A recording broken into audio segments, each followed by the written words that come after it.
नमस्कार मु जयश्री पंडा बरगढ़ आज मु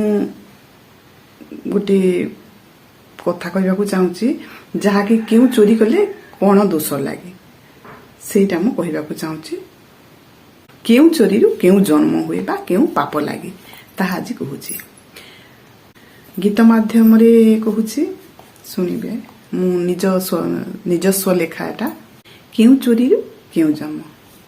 बही पढ़ी मुझे लिखुअछि ଏହା ଭାବିବନି ମୁଁ ଲେଖୁଛି ବହିରୁ ଗ୍ରହଣ କରିକି ଲେଖୁଛି ଜନ୍ମ କିଏ ପାଇଛି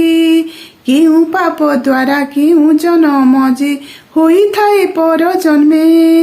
ଜାଣିଥିଲେ ଆମେ ଧର୍ମକୁ ଡରିବା ଲଗାଇବା ଭଲ କର୍ମେ ଜଣକୁ ବିଷ ତ ଦେଲେ ଆମେ ପରା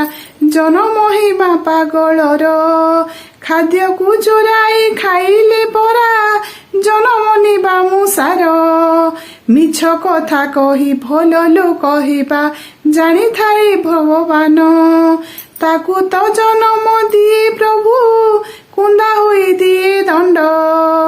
ସୁନା ରୂପା ଧାତୁ ଚୋରାଇ ଯିଏ ସେ ହୋଇଥାଏ ଅନ୍ଧ ଜନ୍ମରୁ ନେତ୍ରକୁ ହରାଇଥାଏ ସେ ଦେଖିପାରେ ଭଲ ମନ୍ଦ ଦେଖି ନ ପାରେ ଭଲ ମନ୍ଦ ପୁସ୍ତକକୁ ଯିଏ ଚୋରାଇଥାଏ ସେ ହୁଏ ରୋଗୀଣା ଓ ରୋଗୀ ଗାଈ ହତ୍ୟା କରି ଜନ୍ମ ନିଏ ସେ ଶରୀର ହୁଏ କୁବୁଡ଼ା ଗାଈ ମାତାକୁ ଯେ ଲାତ ମାରିଥାଏ ଜନମରୁ ହୁଏ ଛୁଟା ସ୍ତ୍ରୀ ହତ୍ୟା ଯେଉଁ ନର ସିଏ ବେମାରୀରେ ଛଟପଟ ଶ୍ରାଦ୍ଧ ପୂଜା ପାଠେ ନ ମାନେ ଯିଏ ସେ ଅଶୁଦ୍ଧିକୁ ଆଣେ ଡାକି ରୋଗରେ ପଡ଼ି ସେ ଛଟପଟ ହୁଏ ପିଲିଆ ରୋଗରେ ପଡ଼ି ଏହି ସବୁ କଥା ଜାଣିପାରିବା ତ କିଛି ନିଜ ଜୀବନରେ ପାପରୁ ଦୂରକୁ ଜୀବନେ ରଖି